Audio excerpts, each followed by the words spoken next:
Maganda at mapagpalang araw, DJ Shan here! Huwag kalimutang mag-like, comment at mag-subscribe para sa araw-araw na Tagalog facts at mysteries na dagdag kaalaman. Tandaan, knowledge is power. Gusto mo na bang magkaroon ng iyong dream house pero wala ka pang budget o nag-iipon pa? O di kaya ay hinahanap mo pa ang iyong dream house?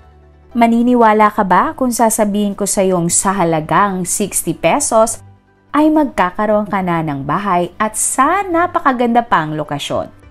Baka ikaw naman yung tipo ng taong naghahanap pa ng isang bahay o ng isang vacation house. Pwedeng-pwede itong 60 pesos na bahay sa lugar na ito. At ang nakamamangha ay sa halagang 60 pesos ay pwede ka nang magkaroon ng bahay sa Italy at sa isla pa ng Sicily. Oo, tama ang iyong rinig, sa Italy. Tara, alamin natin kung bakit 60 pesos lang ang bahay sa lugar na ito at talaga nga bang 60 pesos lang ang magagastos mo? Pero bago ang lahat, kilalanin muna natin ang Italy at ang isla ng Sicily. Ang Italy ay matatagpuan sa Europe. Ito ay isang peninsula na masasabi na halos buong bansa ay napapalibutan ng Mediterranean Sea. Isang bansa din sa may pinakamagandang ekonomiya sa mundo. Tinatayang may 58 milyon na tao ang nakatira dito sa ngayon. Ilan sa mga kilalang brands na gawa sa Italy ay ang Prada, Gucci, Ferrari, Lamborghini, Maserati at Ducati. Kilala din ang Italy sa paggawa ng masasarap na wines, coffee, cheese at olives. Isa nga sa mga sikat na tourist destination ang Italy dahil dito ay makikita mo ang The Colosseum, Rome na parte ng Vatican City kung saan nandoon ang Santo Papa. Makikita din ang St. Peter's Square at Sistine Chapel. Sa Italy din makikita ang Leaning Tower of Pisa, Florence at Venice. Mayroon ding isang malaking isla ang Italy na talaga namang pinupuntahan ng mga turista at ito ay ang lugar ng Sicily. Sa Sicily makikita ang Mount Etna, magagandang beaches, mga bahay na nasa bundok at tabing dagat. Itinuturing ang Sicily na isang historical na lugar dahil pag pumunta ka dito ay para ka ring nakapunta sa Greece. Ang mga istruktura ay talaga namang gawa pa ng mga unang panahon na nakatayo pa din hanggang ngayon at masasabing matitibay ang mga ito. Pero bakit 60 pesos lang o 1 euro lang ang isang bahay?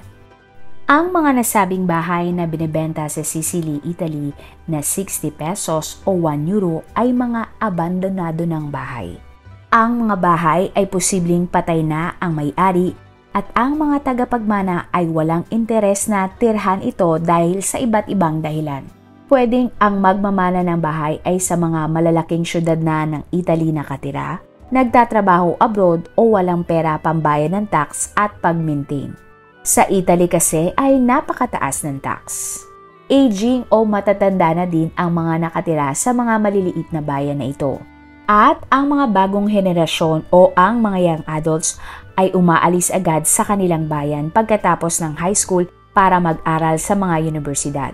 At kalaunan ay magtrabaho sa mga syudad.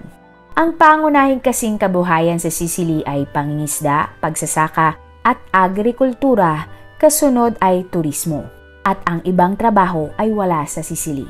Nagtataka ka ba kung bakit 60 pesos o 1 euro lang ang bahay sa Sicily? Madalas, ang mga bahay na ito ay luma na at maraming sira. Kailangan ayusin o i-renovate ang bahay ng husto. Kaya naman, ang ilang mga Italians ay mas gusto na maghanap na lang ng bahay na bago o maayos at malapit pa ito sa kanilang trabaho. At dahil kailangan ng karagdagan tao ng mga probinsyang ito na titira sa bayan ng Sicily, ang mga town mayors ay nagpasya na magbenta ng 1 euro o 60 pesos lang na mga bahay. Ang ibang bahay naman na maayos pa ay ino-auction at madalas ay hindi bababa sa halagang 5,000 euros o 300,000 pesos. Ang mura pa rin, di ba? Kung tutuusin, ang ilan nga sa mga bahay nito ay maayos pa. Siguro kung sa Pilipinas ito, maraming bibili dahil ang mga ilan naman sa mga sira ng bahay ay talaga namang pwedeng-pwede sa ating mga Pinoy. Kung titingnan mo, ang ibang mga bahay dito ay magaganda, malalaki at maayos pa. konting ayos lang ay pwedeng-pwede nang tirhan ng mga Pinoy. Ang programang ito ay nag-umpisa bandang 2016 at natigil lamang bahagya ng panahon ng COVID. Pero nang matapos ang pandemya ay natuloy ulit ang programang ito.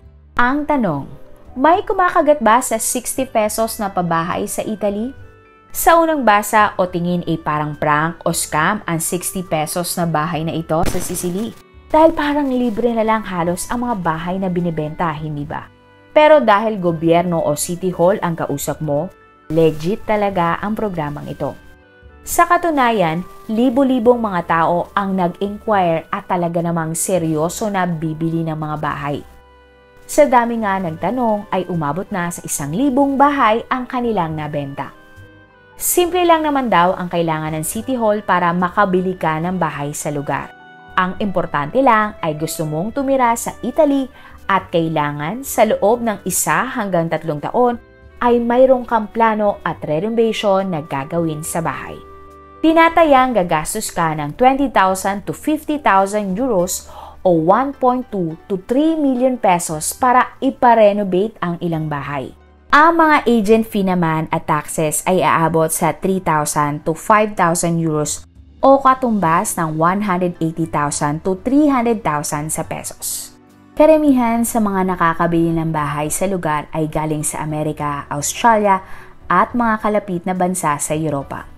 At halos iisa lang ang dahilan nila sa pagbili ng bahay.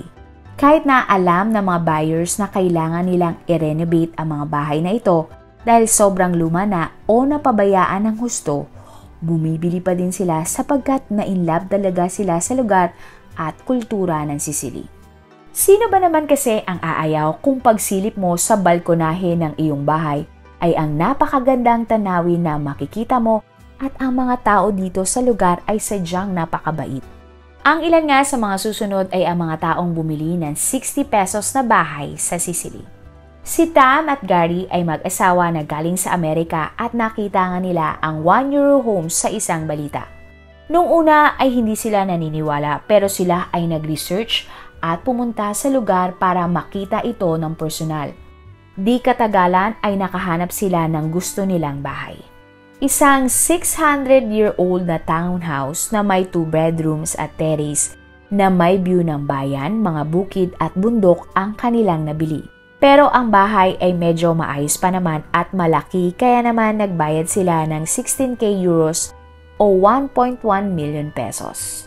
Bukod doon ay binili din nila ang katabing bahay sa halagang 500,000 pesos para mas mapalaki pa nila ang kanilang bahay. Hindi pa kasama sa mga gastusin ang renovation para sa bahay pero tinatayang hindi bababa sa 1.8 million pesos ang aabuti ng kanilang gastos. Si Meredith Thibault naman ay taga Chicago, Amerika. At ang bahay na kanyang nabili ay talagang 60 pesos lang ang halaga. Nais niyang bumili ng bahay sa Italy dahil ang kanyang kalololohan ay isang Italian sa bayan ng Sicily na dumating sa Amerika ng taong 1902 pero hindi na ito nagawang bumalik pa sa Italy. Kaya naman si Meredith ang unang miyembro ng kanilang pamilya na nakapunta sa Italy. Sobrang lala daw ng bahay na kanyang nabili. Walang koneksyon ng tubig, maraming dumi ng ibon, butas ang bubong pero nagustuhan pa rin niya ang kanyang nabiling bahay. Gusto ni Meredith ng malaking bahay, kaya naman binili niya din ang katabing bahay sa halagang 1.4 million pesos. Hindi pa tapos ang bahay na binili ni Meredith pero umabot na ng 29 million pesos ang kanyang mga nagastos. Si Ernest naman na taga California ay nabili ang kanyang dream Italian home sa halagang 900,000 pesos. 2 bedrooms ang bahay at may antique pang muebles at tiles ang kasama nito. Okay lang daw kahit hindi 60 pesos ang nabili niyang bahay dahil kakaunti lang naman ang aayusin pero hindi siya nanghihinayang sa kanyang ginastos dahil sa napakagandang view sa kanyang terrace. Si Rubia naman na taga California ay 3 bahay ang kanyang binili sa halagang 60 pesos lamang bawat isa. Okay lang daw kahit butas ang bubong, sira ang mga pintuan, may anay at kung ano-ano pa. Ipapaayos daw niya ito at taga-construction din naman siya kaya alam niya ang kanyang gagawin. Ang 3 bahay na kanyang binili ay gagawin niyang spa, restaurant at bahay bakasyunan. Si Danny McCobbin naman na taga-Australia ay nalaman ang 60 pesos na bahay sa Sicily at agad siyang pumunta sa lugar. Tumingin siya ng halos 28 na bahay bago nakabili ng property. Ngunit hindi naging madali ang paglipat ni Danny sa bayan ng Sicily dahil inabot ng pandemya ang kanyang renovation. Ang unang plano niya na 15k euro na halaga ng renovation ay dumoble o naging 30,000 euros o 1.8 million pesos. Kaya naman binenta niya pabalik ng 60 pesos ang bahay sa city office. Agad naman siyang nakahanap ng bahay na maayos pa pero sa halagang 10k euros o 600,000 pesos. Sulit naman ito dahil sa ganda ng kanyang view sa balkonahe. Isang chef si Danny at bukod sa gusto niyang mag-retire sa Italy, ay nais din niyang tumulong kaya nagtayo siya ng isang community kitchen kung saan ang mga pagkain na malapit na mapanis o ma-expire ay kanyang kinukuha at lulutuin. Pagkatapos ay ibibigay niya ng libre sa mga nangangailangan na lokal, lalo na sa mga matatanda. Laking pasasalamat naman ng mga taga doon kay Danny dahil malaki ang naitulong ng kanyang community kitchen sa bayan. Si Erica Moscatello naman ay taga-Argentina pero may lahing Italian. Nagpunta siya at ang kanyang pamilya sa Italy para dito manirahan. Pero may isang malaking problema si Erica. Napag-alaman niya na ang ospital ng bayan ay isasara dahil wala na umanong doktor na magtatrabaho dito. At bilang solusyon, nang engganyo siya ng mga doktor na galing sa Argentina na lumipat sa Italy. Hindi lamang para tumira kundi para makatulong na din. Mahirap nga naman tumira sa isang lugar kung walang ospital o doktor. Mabuti na lang at dose-dosenang doktor ang nakumbinsi ni Erica na lumipat sa Italy. Kaya naman ang ospital sa bayan ay hindi na naipasara. Noong una ay halos walang kaalam-alam at maraming sira ang bahay na nabili ni Erica. Pero sa kanyang sipag at tiyaga ay nabuo naman niya ang kanyang dream house. Ayon sa mga buyers, sobrang mura pa din daw ang pag-renovate sa bahay ng mga bayan sa Italy kumpara sa kanilang mga bansa. Kung sa Amerika sila bibili ng bahay ay baka abutin ng milyon-milyong dolyares para lang sa maliit na bahay at hindi pa kasama ang halaga ng lupa doon. Ayon sa isang mayor ng bayan, naging matagumpay ang program nila na 1 Euro Homes. Tumaas ang bilang ng mga turista. Ang mga negosyo tulad ng hardware ay lumaki din ang kita at ang mga lokal ay nakapagtrabaho dahil nag-boom ang construction sa lugar. Dagdag pa ng mayor, kakaunti na lang daw ang 1 Euro Homes at karamihan sa mga bahay na binebenta ngayon ay sa auction na o kaya naman ay naka-private sale. Inamin ng mayor na mas marami pa din daw ang bilang ng mga umaalis kaysa sa bumibili ng bahay. Ngunit hindi makakaila na unti-unti nang dumadami ang tao at sumisigla ang kanilang probinsya. Bagamat paubos na ang 1 Euro Homes, marami pa ding mga bahay na maayos at maganda na siguradong mura at pasok sa budget ng mga foreigners. Bukod sa Sicily, ang ibang mga syudad at bayan sa ibang parte ng Italy ay ginaya na din ang 1 Euro Homes program dahil sila din ay nakakaranas ng parehas na sitwasyon. Umaalis ang mga young adults para sa city manirahan.